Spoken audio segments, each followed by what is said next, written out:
So these are probably two of the most fundamental factors if you want to be successful, and it's something that most people don't really focus on or put a lot of effort into.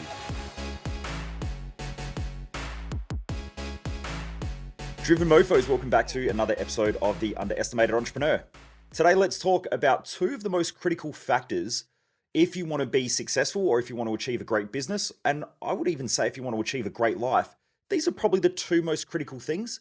And there's something that most people put very little effort and very little energy into, which is maybe the reason why they're not as successful or they're not as fulfilled as what they want to be. Anyway, for those of you who don't know who I'm Michael Mojo. I'm the founder of Mojo Human Performance Institute, where we focus on business, mindset, and lifestyle hacking for driven mofos. The reason why I do these episodes is that most people waste their life, and I just don't want you to be one of them. So let's talk about these two really important critical factors. Now, I think number one, this one here is something that people put very little energy into, and there's lots of reasons why I think that is. Number two is something that most people don't put a lot of energy into, which is also why they probably fail to get ahead. So these are two really important and critical factors that most people just don't put energy into, and I don't even think that most people think that they're important until they don't have it, and then it becomes extremely important. So what am I talking about? I'm talking about the person that you're intimate with, as in your intimate partner, the person that you're potentially going to marry if you're not already married, potentially the person that you're going to have kids with, potentially the person that you're going to share a bank account with. Now, most people don't really put a lot of effort and energy into it, and it's really surprising, especially when if you look at your intimate partner. Now, I'll go through my journey and I'll give you some feedback about what I've learned along my journey. But it's something that I come across where most people want an intimate partner. They want someone to be there to support them, someone to nurture, or someone to nurture them, someone to look after them, someone to support their lifestyle choices. For most people, that is, no matter how dumb or stupid those lifestyle choices are, they still expect that support. If they have kids, they want someone to be there to look after the kids and the family, and they want someone who understands them, and so on and so forth. But what I've noticed is that there's a few major factors that cause relationships to not work well. And it's something that's so surprising because just like most things in life, most people won't put the effort and the energy into having something that they really want because they just won't put the effort and the energy into it. Now, when we look at intimate relationships, if we go back and we think about how we learned what an intimate relationship is, normally it's from those that we grew up around. So if you look at your parents and your parents got divorced and they yelled at each other and screamed at each other, one of two things will normally happen. We'll repeat the same pattern, or we look at that pattern and we go, I'm going to do the exact opposite because opposite is always better. Now, that's not true. If you're watching me on YouTube, you'll see that I smile then because that's not true. What tends to happen is that most people, when they don't like something, they tend to do the opposite, but it normally just gives a 180-degree counter response. So for instance, if you're treated like shit when you're younger, then what you'll do is you could grow up and say, I will never treat anybody like shit. So therefore you overcompensate. You don't balance it out, you overcompensate. And so that overcompensation means that you're over nice to everybody. Then what will happen is that people will start treating you like shit. And depending on how self-aware you are, depends on how long people need to treat you like shit for and how bad people will treat you like shit for. Until one day you wake up and you go, you know what? Fuck these people around me who are treating me like shit. I'm going to start putting in some boundaries. And so therefore you can become a bit more aggressive. You might stand up for yourself, or eventually you'll get to a point where you overcompensate the other way and you become aggressive and completely dominant, and you won't be in a relationship with anyone that will tell you what to do, how to do it, anything like that, because you become hypersensitive to the opposing side. So you'll swing from hyper reactive and hypersensitive to anyone who is aggressive towards you to then being the aggressor. And most people in their own lives overcompensate, and they think that doing the opposite is better instead of that doing the balance point between the two polarities is better. Normally what happens is a person grows up, they look at the people that they're around, and they start to just replicate. People replicate the communication styles of the people that they grew up around. So it starts off with parents or carers, then it normally happens with siblings, then it normally happens with family, a whole family structure. Then from there you go to school, and so you start to replicate communication through friendship groups, through teachers, through potential preachers or people you look up to. Then we start to replicate people that we admire and we look up to. And so most people really never learn how to communicate. Most people have never really learned how to have an intimate relationship. I've worked with, tens of thousands of people over the years, and relationships, money and finance, health, these are common things that come up. Communication, wealth creation, these are common things that come up with people, and they say, this is shit, it's not working for me. I'm trying to get ahead financially, but I keep making money and then I lose it all. Then they'll say things like, my mindset shit, I'm depressed all the time, I'm extremely unhappy. They might say things like, I've been married 3 times and I just don't trust women, or I don't trust men, they're all useless, blah, blah, blah. And they'll make these statements. But then I ask them, how much money have you spent on developing your skill set in that area? And most of them look at me with a stunned, dumb look on their face and they go, well, I haven't. And I go, okay, well, there you go.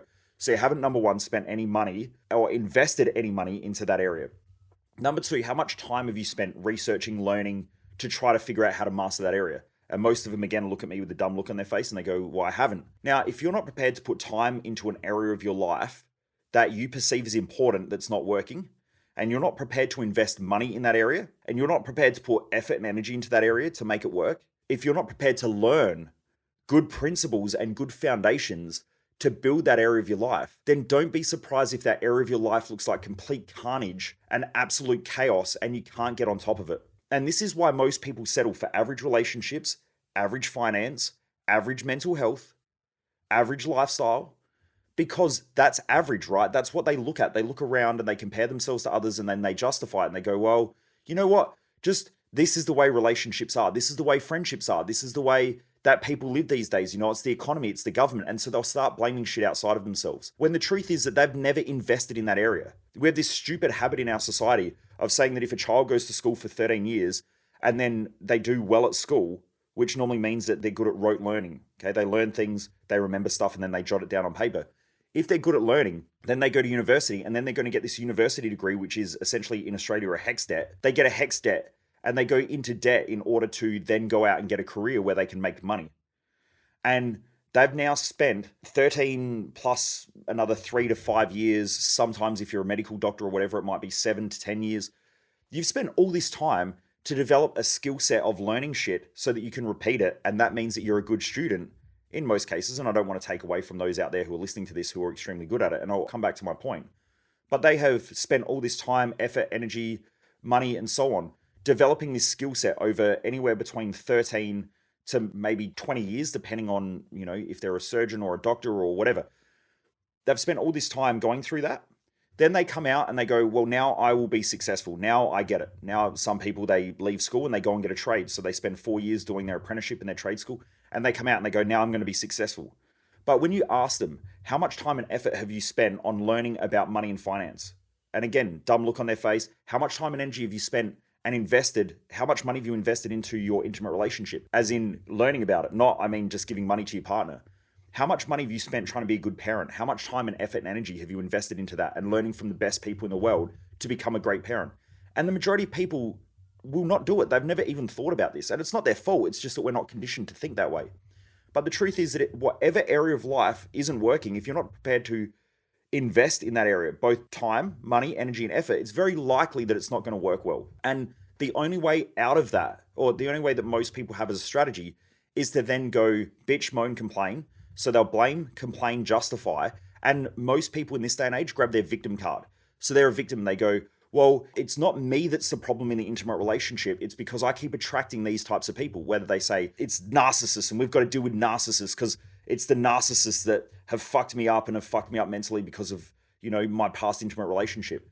Not looking back at that and saying, well, I keep attracting or getting into relationships with these types of people, and that maybe something has to change, whether it's mentally, whether it's emotionally, whether it's understanding what those types of people look like so that you can avoid them. But then at the same time, not overcompensating and doing the opposite, where you go from a narcissistic relationship to an altruistic relationship, which is where the person does everything for you and is essentially pathetic. Because what will happen is that most people who get into those relationships absolutely walk all over their partner until eventually they learn to stand up for themselves, and then that relationship doesn't end up well either. Most people in our society don't put the time and effort into developing an area that they want to grow in order to have a great life. Not an average life, a great life. Now, this comes back to intimate relationships. So one of the most important factors, if you want to be successful in life, especially in the area of finances, family, communication, physical health, mental well-being, all of the areas of life are massively impacted by your intimate partner. So it is so critical to make sure that you are not with the wrong person. Yet it's something that I think society has done such a shitty job of. I think relationships have always had problems. So if I look back in, my grandparents' era, I guess in a way, it worked really, really well. And it was, in my grandparents' era, it did work well because both parties knew their place and their role in a relationship. Now, I'm not saying that because I know that someone's going to fucking blow this out of proportion because it's what happens. Anyone in this day and age who speaks any form of intelligence is normally blown out of proportion. So I know that this is probably going to get blown out of proportion by a couple of clowns. But my grandmother knew that her role in that relationship was family. Family, look after everybody, make sure that the relationships work in that family dynamic, which is more of a feminine energy if you look at ancient philosophy. Then my grandfather, both my grandfathers actually, they would work, and my grandmother worked as well. She worked part-time and things like that. But her number one priority for the intimate relationship and the family dynamic and the way that she provided in that relationship was to support the family dynamic, make sure all the relationships were working, make sure that everyone was healthy. So my mum was one of 4 and my dad was one of 3. Both grandmothers kept everything together. They kept the family together. But they also nurtured and nourished. So if there was any problems in the family dynamic, both grandmothers would go and nurture or communicate, make sure that the communication was working, whatever. So the families worked, and they worked really, really well. Both my grandfathers worked. So they would go to work, they would come home, they were nurtured, they were nourished in a way because obviously they'd worked extremely hard that day, as had my grandmother as well, just in a different way. And so then everyone felt like they were getting something in those relationship dynamics. Now, times have changed, and yes, they have. What I see is the challenge in most relationships is that roles aren't defined and expectations aren't defined upfront in a relationship. And I'm talking about before people get married, before people have kids. Normally this shit comes up like 15 years into the relationship where someone goes, you know what, I'm fucking sick of this shit. And then they stand up for themselves, but that was never communicated. So the person that the other person got into a relationship with, that they think they're in a relationship with, isn't that person anymore. That just changed. And so that can cause huge problems, and those problems can cause a lot of stress and a lot of frustration. So it is extremely important to communicate upfront about what your expectations are of a relationship. Now, when you're communicating expectations, it is important to define what the future outcomes are first. So what I mean by that, this is a podcast for a lot of extremely driven people. So I'm assuming that career is a high importance for a lot of people, or business, something like that, or money and finances, because they're the people, I guess, who tend to be attracted to the events that I run and things like that. I guess because they're important to me and my values as well. If you don't know where you're going, then it's hard to define that. So then what happens is most people in society say, well, I want an intimate partner who works extremely hard. But I also want an intimate partner who spends a lot of time exercising and looking after their physical health, because physical health and physical appearance is important to me. I don't want to be with a partner who looks 80 when they're 30. I don't want to be with an intimate partner who doesn't look after themselves and is fat and overweight and doesn't look after themselves, because that's unattractive to me. But I also want someone who provides for me financially. So I need someone who has a good job. And my financial expectation is that I shouldn't have money problems and I shouldn't have money worries. And I should be able to go overseas. I should be able to do that. But I also need someone who's a supporter, because I want to have a family. So therefore, that person also needs to be around to support the family. They need to take the kids to sport on the weekend. They need to be there when I need them. Plus, I need my intimate time, which then means that we need date night and blah, blah, blah. So then now they're creating all these expectations. They have a financial expectation. They have a time expectation. They have all these expectations, and they've got to get along. So they've got to be a good communicator. So they need to be able to communicate with my family, and I need to be able to communicate with their family. So they've created all these rules and these expectations that don't make sense. So there's only 24 hours in a day. Now, if you expect someone is going to have a small business, that small business is going to take up an extreme amount of time. Very rarely do I know someone who is financially successful who doesn't put the majority of their time, effort, and energy into that business. So when I see couples that one person's got a small business and they're trying to grow it, and their partner wants financial independence, yet at the same time they want them to be home all the time, that there is setting them up for absolute mental and emotional carnage. And that relationship is going to have a lot of fucking strain, because you can't expect that someone's going to work anywhere between, let's just say the average business owner, when they're trying to expand the business and grow the business, a bare minimum would be 50 hours a week. Okay, so we're talking 50 hours a week minimum of focus time, not consistent distractions. So 50 hours a week, let's say that could be up to 100. So anywhere between 50 and 100 hours a week they need to put in for at least 5 to 10 years in order to get ahead financially. Now, if they're 30, we're talking between 30 and 50, or even 30 and 40, they are going to be 100 hours a week in that business. Now, that same person, if they say, I want kids also, but I expect them to be there and support, but I also need the finances, their partner is getting set up to fail, because that partner is going to feel absolutely torn and ruined, because they go to work in order to build a business because they think that doing the right thing by their family and by their intimate partner is to build the business, to look after them, to give them financial security in their future, to be able to put the kids through school or whatever, make sure that they can go on holidays, that, there's a house and a roof over their head and there's not the financial stress that maybe they had when they were a kid. So they're trying to do that and they think that that is the benchmark for success. Yet they get home after working, a 15-hour day and their partner says, "You piece of shit, you don't give a fuck about me. You're not here looking after the kids. I've had to put up with them all day. I've done 4 loads of washing. I've also put on the dishwasher. I've done this." And so all of a sudden they're sitting there going, "What the fuck? I feel completely unappreciative for the financial commitments and the sacrifice and everything that I'm making in business." And then all of a sudden, they're now getting bollocked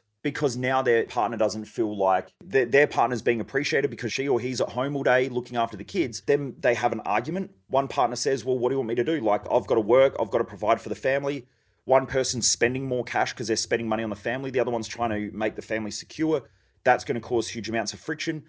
Then the other person feels unsupported because they're at home looking after the kids. Or they might be even working part-time and then looking after the kids. And so this is just setting that relationship up for a relationship, because that's pretty much what it is, a relationship, right? That's setting the relationship up for absolute destruction because both parties are going to feel completely torn. Then what will happen is normally the partner that works will say, "Well, why don't you go get a job?" And so the other partner will feel completely unappreciative for looking after the family. And then the other person says, "Well, why don't you stay at home and look after the kids? And why don't you take them to sport on the weekend? And why don't you do this? And why don't you do that?" So both parties are being completely selfish and creating unrealistic expectations, putting it on their partner. And they both have not sat down. This is a relationship problem. This isn't one person who is essentially being an asshole to the other. That's not the case. It's that they have poor communication and they haven't set guidelines as to what that relationship looks like. And I've spoken about this at my events, and I watch the horrific look on a lot of people's faces when I talk about my relationship. Now, I'm not a master of relationships in any area because I've done a lot of dumb shit, which, fortunately I have such an amazing partner in Jess who is very patient and also very understanding and also very, very intelligent.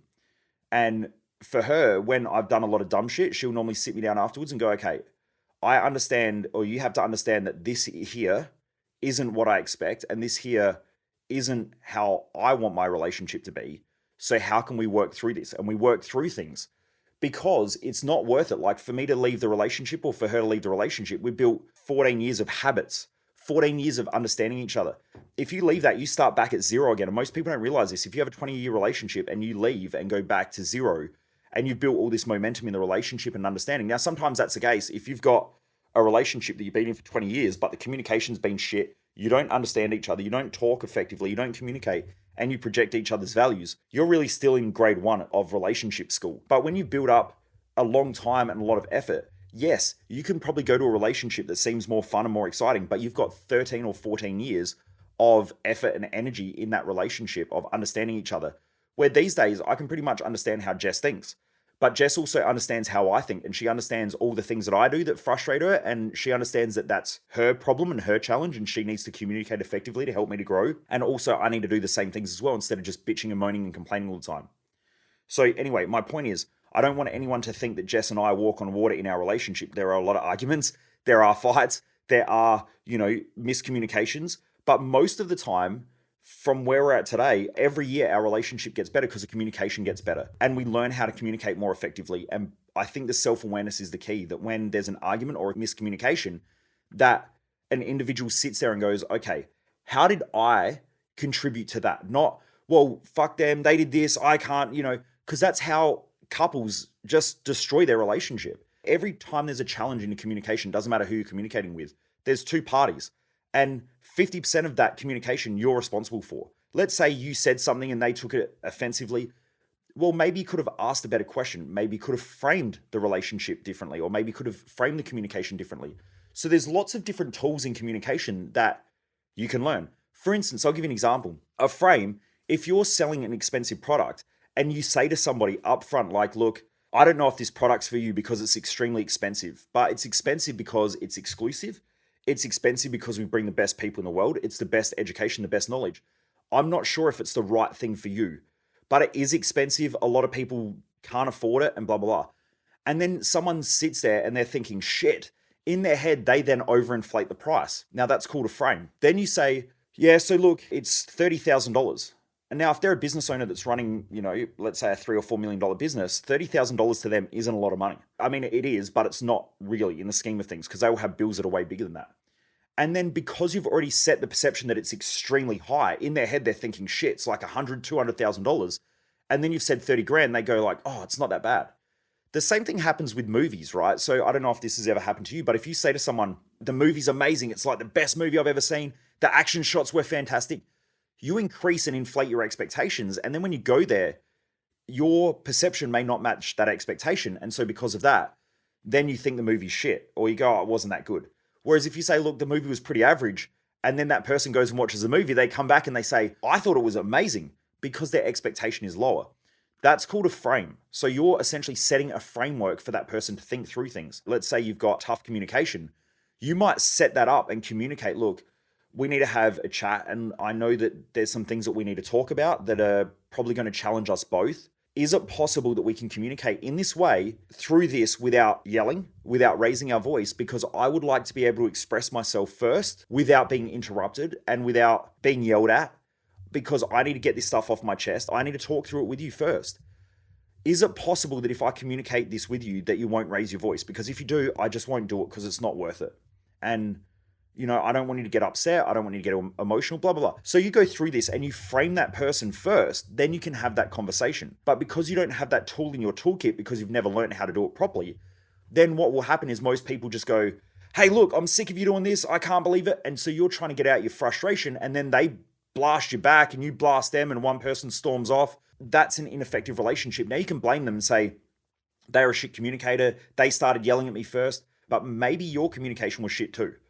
So unless you're self-aware enough to take responsibility for 50% of that communication, it's very rarely that you're going to grow from that. It's important to set expectations up front. So when Jess and I started dating and getting serious, like at first there was no pressure. So I had girls in the past. I used to work on a party bus and I was a personal trainer, and, I used to go to music festivals all the time and look after myself. And so, I had a six pack, and I was living in a bachelor pad where I lived with a heap of guys who all work, on the party bus as well that I used to work on. So we used to do hens nights and 18. So I was running amok. And that was my lifestyle. I used to really just eat, train, and party. That was just part of my life. And Jess came along and she just was cruisy. She didn't ever tell me that I couldn't do it. Whereas I had other girls who were saying, if you want to date me, this is the way you have to behave. And I was like, that's not how I'm going to get in a relationship. That's setting those boundaries up front in a way where you're not bringing really much to the party. That's not going to work. So we just cruised and we were just friends for a fair while. And then over time, I started noticing that I really enjoyed hanging out with her, and she never created crazy expectations up front. She just let me be me. And for most masculine people, it's the majority males, but there are masculine females out there as well, who masculine energy tends to be more of their natural form. Both males and females have both masculine and feminine energy. It's just one of them is more dominant to them, and one of them is more their natural state of being throughout the average day. So I didn't want to feel trapped in a relationship, and I didn't want to go into a relationship with all these expectations around what I had to be and what I had to do in order to have that relationship. So anyway, as it built over time, we started hanging out, then we, started living together. And over time, I noticed that business was really important for me, and I really knuckled down on it, but business I was struggling with. And so we started communicating and saying, look, how do we make this work? And I normally like to ask questions instead of giving statements. So instead of running up to someone and going, you didn't do this, blah, blah, blah, and then blasting them with whatever you're frustrated about. If you ask an effective question and say things like, hey, I'm just wondering, you haven't done this for the last couple of weeks. Is everything okay? Then what will happen is it opens up conversation, and then you can communicate effectively about it. Now, that's not always the case when you're frustrated and you're stupid and you're crazy and you're erratic. Then sometimes you just want to get that shit off your chest, so you'll just blast someone. But it'll normally end up in a 1-hour argument and both parties feel misunderstood. So self-control and self-awareness, again, is so important. But eventually it got to a point where I said, hey, look, it's not worth it for me to cook anymore. I don't care if we eat Uber Eats every night. I don't care if we go out every night, but I don't want to dedicate brain capacity and brain power to food.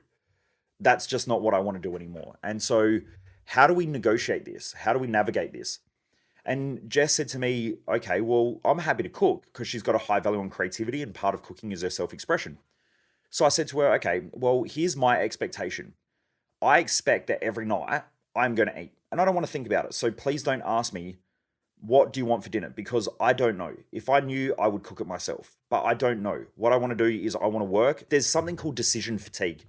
And the more decisions you make throughout the day, essentially the more fatigued your decision making becomes and the worse your decision making becomes. So if I'm running a company and I'm trying to grow it and there's lots of rapid decisions that need to be made and I've got to jump into things and try and fix things and I'm problem solving all day, the last thing that I want to do is solve the problem of what I want to eat at night time and then go out and cook it all. And it's just fucking frustrating. So for me, I said to her, look, it doesn't bother me. Just here's what I like to eat. So I like to have a high protein food, potentially high protein, high fat, lower carbohydrates. Most of the time, apart from dinner time where I have more carbohydrates and less fats because it helps me to sleep better. This is what my expectation is. Now, you don't have to do it. I'm more than happy to hire a chef. Now, if I've got to pay a couple $100 a week where I can make better decisions and make another 1,000, to me, that's a no-brainer. So I said, I don't need you to do it. It's just that if you're saying you're going to take on that role, then my expectation is that that's what happens. And she said that's completely fine. So she took on that role of doing that. Now, there have been times where dinner won't be organized or whatever. Now, sometimes she'll say, look, I've got heaps of stuff on. And sometimes I know she's extremely busy in our business as well. If she's taking on the majority of the work and she's been flat out today, I will just go on either order dinner or say we'll go out for dinner or whatever, or I will cook. But in most cases where I'm extremely busy, my expectation is there's food at dinner time. So we had that conversation. Now, a lot of couples sit there, and I've seen people in my event sit there and go, what a fucking prick. How could he not? But that's because they're projecting their shit. And my question to those people is your relationship working? And are you getting what you want from your relationship? And if the answer is yes, then that's fine. But at the same time, I'm getting what I need out of my relationship because running a business is important to me and it's one of my high values. Now, like I said, I'm not telling her that she has to cook every night. I'm just saying if you say you're going to cook every night, then my expectation is that that's going to be the case. So we set boundaries and ground rules and expectations up front. Financially, there were some financial things that both Jess and I sat down and we spoke about. And the expectation was that, this was a lifestyle that we're going to live. And based on this lifestyle that we needed to make X amount of money. And that was important to both of us. So that becomes our non-negotiable financially. And then also expectations around health and fitness and body. And so we sat down and we both said, look, I don't want to be with someone who is, overweight for no real reason. Like if this is a problem that you have, because you can't look after yourself, then that's unattractive to me. And I think that that's completely fair and reasonable. And we both spoke about that. And so, I know that it's important for me to look after myself and it's important for me to have her look after herself. And so we both created that expectation up front. These are the things that most people bury their head in the sand with because they will say, we don't need to have these conversations. These conversations, shouldn't be had because you should love the person. Yeah, everyone says that when they get married, but every marriage in most cases, they say, until death do us part. But if you look at the divorce rate, if a third of marriages all end in divorce and the majority of people in their relationships are unfulfilled, then you have to ask yourself the question, is what they're doing working? And the answer, I think, is no. And it's no because most people don't want to have uncomfortable conversations. And we're convinced of ideologies and bullshit like, until death do us part. Well, that's cool. But if you're saying that, you better commit to it. Now, even myself and Jess, in our wedding, we did not say until death do us part. We both discussed this and it was, we are on the journey together and we love each other and we're both here to live and create an amazing life. That's it. Now, if I can't help Jess to create the amazing life that she wants and I love her, then she's better off going and finding someone else who can provide that for her. Now, most people aren't, I guess you could say, both self-aware enough, but also secure enough to realize that if you love someone, the best thing that you can do for them is to love them enough to let them go. And that's like kids. I'm assuming that anyone out there with kids, you have to love them enough to realize that they need to walk on their own 2 feet and you've got to let them go at some point. Now, there are very insecure parents out there that try to keep their kids and juvenile. And I watched it with my grandmother and my dad and his siblings, where my grandmother tried to keep the kids juvenile for as long as she could because she was insecure and wanted to be a mum. And so for her, when the kids started leaving home, she created controversy and drama and all that shit because it kept the kids around all the time. That's not very healthy. That's a codependence. Now, if you're codependent on your intimate partner all the time and your expectation is that they should always be there, then you better know what that looks like. Because if the person that they're dating looks after themselves and then 20 years down the track, that person doesn't look after themselves anymore, then that's not the same person that they married. And that's not the same expectation.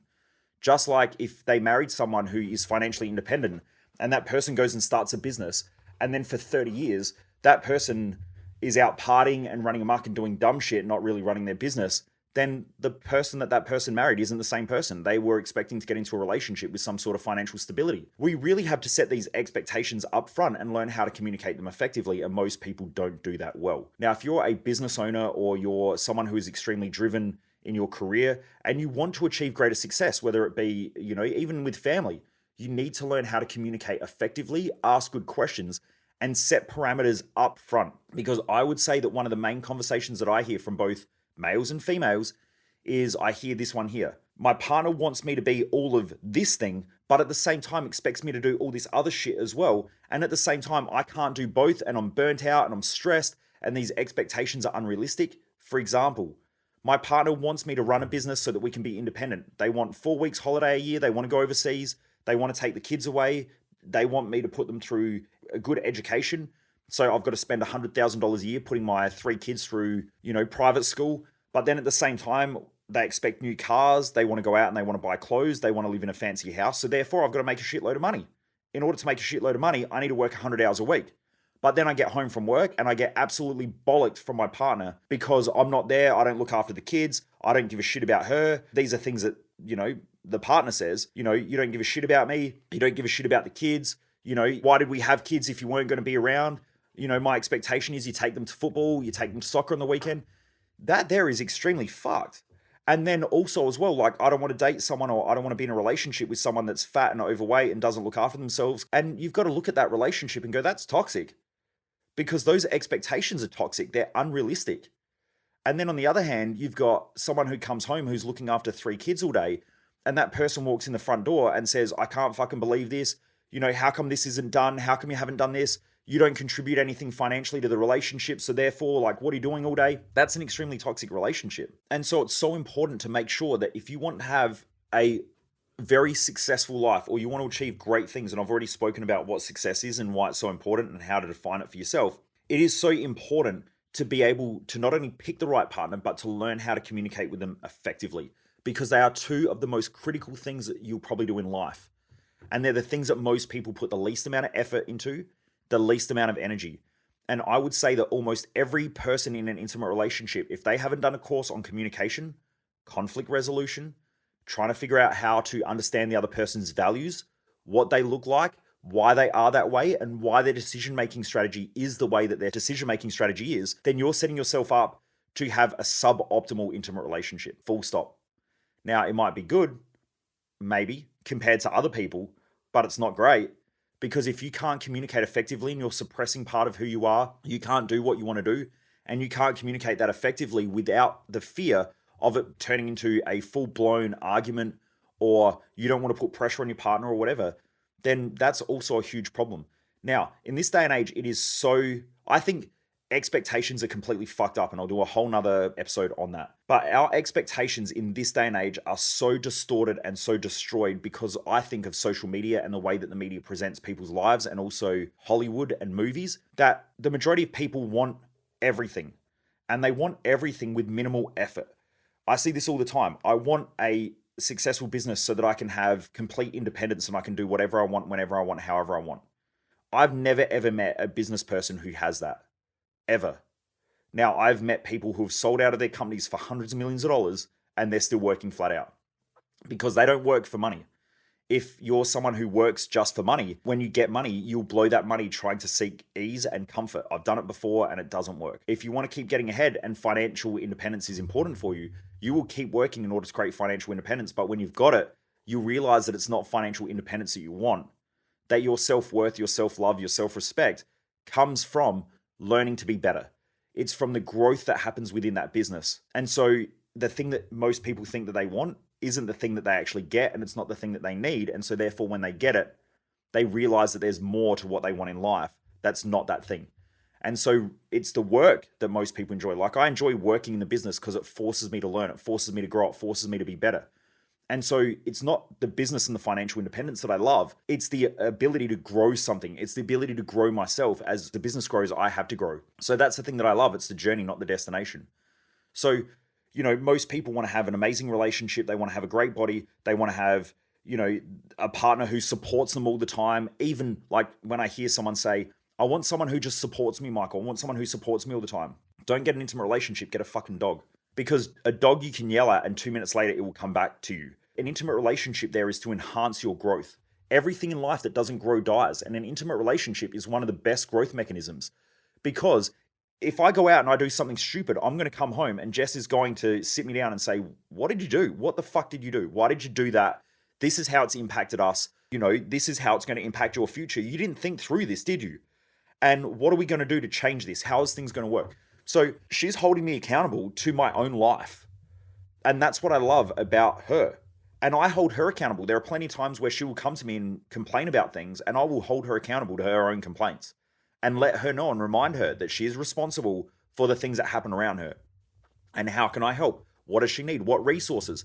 How can I help? But at the same time, I don't want to be with someone who is just going to bitch and moan and complain about things, because that's the easiest path to self-destruction. And it's also the easiest way to a lack of accountability, a lack of responsibility, which is why most people do it. In life, most people would rather have a victim card than have a victor card, because a victor card is fucking hard to own. And it's fucking hard because you've got to wake up every day, look in the mirror and go, these problems in my life are me.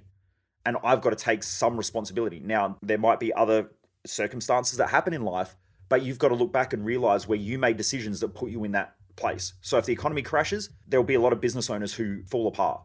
Now, if that's going to happen, what did they do prior to the collapse or prior to the financial instability that then caused them to get into that position? When I hear someone say, yeah, but it's the economy or it's the industry's just turned to shit, there are other people in the industry who are cranking. There are other people in an economy that are cranking when everything turns to shit. So the question is, why did it happen to you? So when you can take that level of responsibility, things start to work, and an intimate relationship will hold you accountable to that.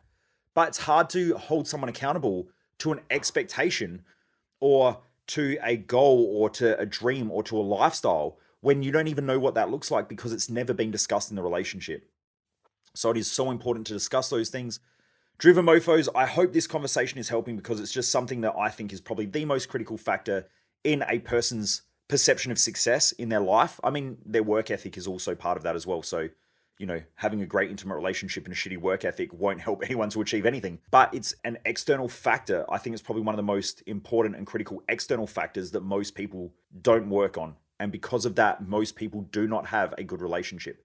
They have an average relationship, and average is pretty shit. I mean, everything in life that is average is shit, okay? Average is obesity, average is broke, and that's just average. That's, if you look statistically, that's not a good place to be.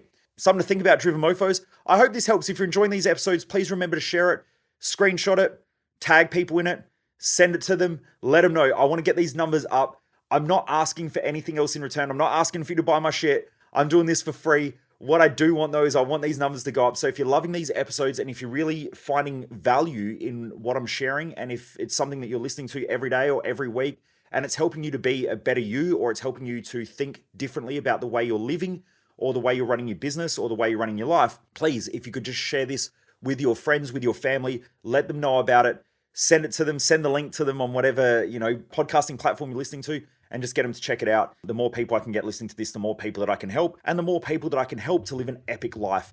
Also, I want to say, Driven Mofos, as well, I know that this topic is quite, I won't say controversial, but it's quite challenging. Anything in life that is worth doing is worth being challenged on. And like most of us know that if you're going to go to the gym and you're going to exercise and you're going to look after your health, it's going to be challenging.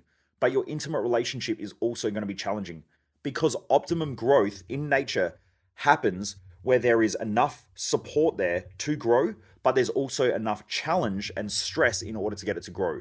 So we've got to remember that two of the most critical factors for growth is stress and pressure. Pressure causes expansion, and stress creates growth. In life, we don't grow without stress. In fact, without the stress of gravity on our body, we wouldn't have muscles. We wouldn't have a physical body that could move. Without having electromagnetic radiation from the sun, our cells and the moon and the lunar cycles and so on, we wouldn't have hormonal cycles. It's called a circadian rhythm. We have these things that work for us, but it's a very fine-tuned amount of stress and pressure that we can take on. Too much stress starts to cause distress, not enough stress, and we become lazy, we become complacent, and things don't grow. So our intimate relationship, we need to have stress and pressure consistently in that area in order to grow. And if we're not having the tough conversations, if we're not communicating effectively, if we're not talking about things that come up as concerns, or we're not supporting our partner in a way and a communication style that helps them, but in a way also challenge their way of thinking, you're going to limit growth. And when I hear people say stupid shit like, that person should support me all the time, or that person, should help me with everything, that's not true. That person is there to help you to optimize your growth, and an intimate relationship is there to help you to optimize your growth. Therefore, if you're doing things that are counterintuitive to your growth, they should be putting pressure on you. So when I go and do dumb shit financially, Jess is the first person who comes to me and says things like, why are you doing this? Here's the goal that you have. Here's the dream that you have. Do you honestly think that making that decision that you made is in the best interest of your future goal, your future dream, and your mission? And when I think about it, I go, fuck, she's right. Okay. And then it makes me reflect. And that's how an intimate relationship probably needs to work. Now, yes, you are going to do a lot of dumb things. There is going to be a lot of times there where there are arguments, and an argument, it's just a way of communicating. So when someone yells at another person, that's still communication. Okay. It's not a bad thing. It's not a good thing. It's just a form of communication. And if someone feels like they can't get their point heard, or they don't have the ability to voice or verbalize what they're trying to say in an effective manner, they'll yell. That happens sometimes in a relationship. Sometimes people walk away. Sometimes people want to just fucking flip out. All of those things are just ways of growing if you stop and you reflect and you become more self-aware. From that, though, the question is this the most effective way of dealing with that situation? If the answer is no, then you've got to go find a better way. And that's the importance of an intimate relationship, is to help you to grow and also to keep you accountable. But it's impossible to have an accountability if there's no communication that sets those accountabilities. If you're not consistently talking about your mission in life, your purpose in life, your values, and you don't understand your values and your partner's values and how they work, and with every value alignment in an intimate relationship, there's also a disalignment. So I have a high value on business and financial growth. Jess has a high value on financial stability. Now that can cause a huge conflict because I want to put money back into the business to keep it growing.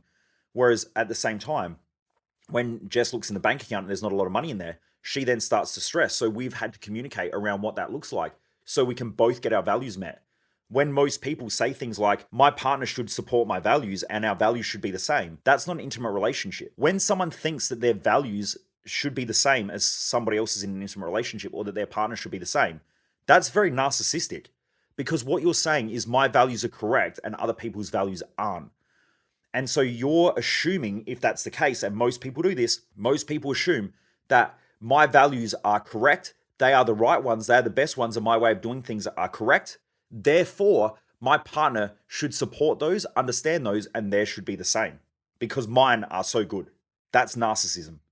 Okay, that's narcissistic. When two people get together, they normally have around 25% of the same values or similar values in some way, but in different orders. And then you've also got 75% that are different. So you can have someone with a high value on family, but their idea of family is to make sure that the family are always supported financially. Now, if that's the case, your partner might have a high value on career. The conflict will come because the partner wants to work a lot in order to provide for the family. The other person, though, can crack the shits and say you work all the time, but at the same time, they're providing the financial stability for the dream family that they have. When you understand those value structures, you have appreciation for your partner's hard work, not putting them down, yelling at them, arguing, and thinking my relationship's shit. Now, because most people have been lied to their whole lives around values, around what they look like, and also what a good relationship looks like, most people set up an idealism around a relationship. I've seen people come to our Thrive Time event and end up having their partner leave because they come home, understand their own values, and then their partner says, well, I don't agree with those values, they don't fit mine, and then their partner leaves without even acknowledging that they don't even understand their own values, and they just crack the shits because they've been told that couples should have the same values, and that's not true. They've been absolutely fucking lied to. My values aren't the same as Jess's, and Jess isn't my number one priority. And I'm not Jess's number one priority. I think I'm her fifth value. And I think we have a pretty great relationship over the years by the communication styles that we've been able to work with. But knowing that I'm not her highest value, my job then is to support her in her other values so that I can get Jess when she's feeling great and amazing because her other values are being met. So she's got a high value on creativity. I have to watch because she can overwork. And when she overworks, she then starts to get really stressed out and burnt out and so on. So what I do is I make sure that she has creative time every week, or if not every fortnight. So I'll say, look, I don't need you to work in the business this weekend. Can you just have some creative time? Because I know that it impacts the relationship in a negative way. So my job is to help her to fulfill her values, not to tell her how she should live, because I can see what gets the best out of her. But this is what our Thrive Time event is about. It's about you understanding your values. Now, both partners don't need to come to Thrive Time. Most people come as an individual first, and then their partner might come a year later or 2 years later, whatever. But it's so important to understand values and the impact that it has on an intimate relationship, because if you don't understand yours and they're not clear, you don't understand your partner's, and then that's going to cause huge conflicts in the intimate relationship. So these are just some things to be careful of. Anyway, Driven Mofos, I hope this helps. Keep living with Mojo. Please remember to share this episode or to share the podcast as a whole. I want to get out to more people. The more people I can get this in the hands of, the more people I can help. So if you love this episode, please screenshot it and share it with the link with your friends, with your family, or just share it on social media. The more people I can get out to, the better. That's all I ask from this podcast. Keep living with Mojo, keep pushing hard, and keep kicking ass, Driven Mofos. And I look forward to seeing you back here on the next episode.